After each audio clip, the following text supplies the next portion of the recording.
కాంగ్రెస్ ప్రభుత్వం ఏర్పడి ఏడాదిన్నర గడిచినా ఇందిరమ్మ ఇళ్ల పథకానికి ఇంకా మోక్షం లభించడం లేదు.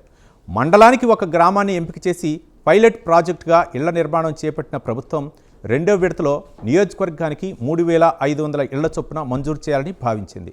జిల్లా కలెక్టర్ నుంచి పంపించిన ప్రతిపాదనలకు ఇన్ఛార్జి మంత్రి ఆమోదముద్ర పడితేనే మంజూరు ప్రక్రియ పూర్తయినట్లుగా చెబుతున్నారు.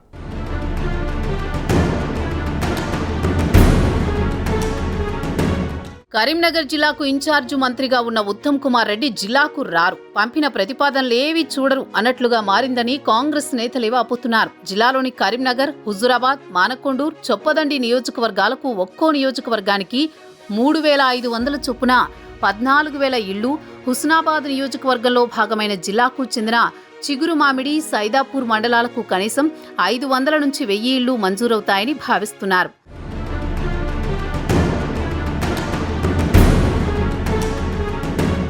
అయితే అన్ని స్థాయిల్లో ప్రతిపాదనలు పూర్తి చేసినా ఇప్పటికీ ఇళ్లకు మంజూరు లభించడం లేదు.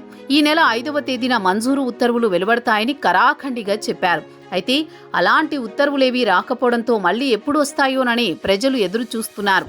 జిల్లా వ్యాప్తంగా ప్రజాపాలన కార్యక్రమంలో ఇందిరమ్మ ఇళ్ల మంజూరు కోరుతూ 2,11,467 మంది దరఖాస్తు చేసుకున్నారు.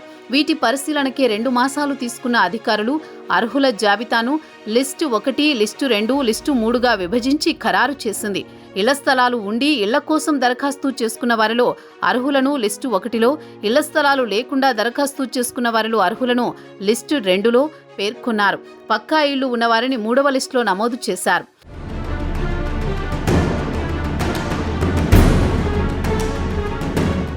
లిస్టు 3లో ఉన్న వారెవరికీ ఇళ్ల మంజూరుకు అర్హత లేదని భావించవచ్చు. 2,11,467 దరఖాస్తులలో ఇళ్ల స్థలాలు ఉండి ఇళ్లు పొందడానికి అర్హత ఉన్నవారు 76,984 మంది, ఇళ్ల స్థలాలు లేక ఇళ్లు పొందడానికి అర్హత ఉన్నవారు 48,989 మంది ఉన్నారని, 78,478 మంది దరఖాస్తుదారులు పక్కా ఇళ్లు కలిగి ఉన్నారని అధికారులు గుర్తించారు.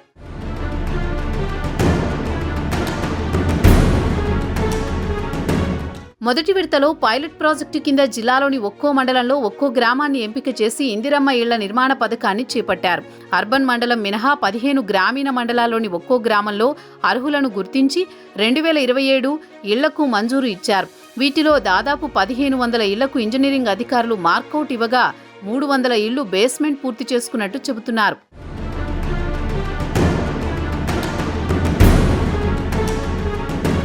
పైలట్ ప్రాజెక్టులో మంజూరైన ఇళ్ల నిర్మాణాల పనులు బేస్మెంట్లో ఉండగా రెండవ విడత ఇళ్ల మంజూరు ఎప్పుడు అన్నది తేలకుండా ఉంది. ఇందిరమ్మ ఇళ్ల మంజూరు కోసం అర్హులను గుర్తించే విషయంలో ప్రభుత్వం ఇచ్చిన నిబంధనల కారణంగా చాలా మంది ఇళ్లు మంజూరయ్యే పరిస్థితులు లేవని అంటున్నారు. 2.5 ఎకరాల్లోపు భూమి ఉండి కారు, ట్రాక్టర్ గానీ కలిగి ఉండరాదని, గ్రామీణ ప్రాంతాల్లో 1,20,000, పట్టణ ప్రాంతాల్లో 1,50,000కు మించి ఆదాయం ఉండరాదని నిబంధనలు విధించారు.